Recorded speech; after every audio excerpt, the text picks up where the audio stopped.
সোনার Bangla express engine বিকলে কসবায় ৩ ঘণ্টা আটক, চরম ভোগান্তিতে যাত্রীরা। ফুয়াদ হাসান অভি তথ্যচিত্রে বিস্তারিত।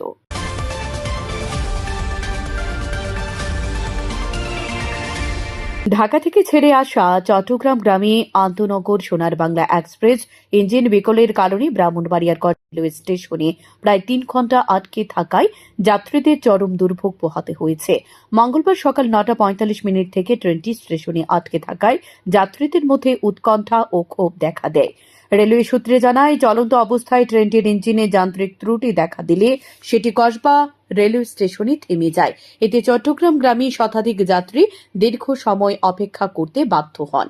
অনেক যাত্রী নির্ধারিত সময়ে গন্তব্যে পৌঁছাতে না পারার শঙ্কা প্রকাশ করেন এবং দ্রুত বিকল্প ইঞ্জিন সংযোগ করে ট্রেন চলাচল স্বাভাবিক করার দাবি জানান।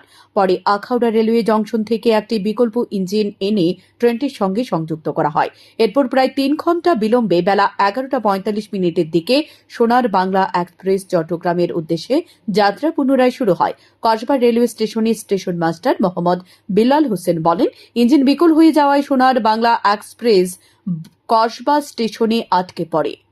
আখাউড়া থেকে বিকল্প ইঞ্জিন এনে সংযুক্ত করার পর ট্রেনটি প্রায় ৩ ঘণ্টা বিলম্বে ছেড়ে যায়। সময় ট্রেন আটকে থাকায় নারী, শিশু ও বয়স্ক যাত্রীদের দুর্ভোগ সবচেয়ে বেশি ছিল।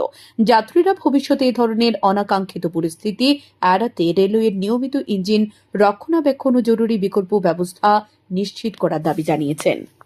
Salda news desk.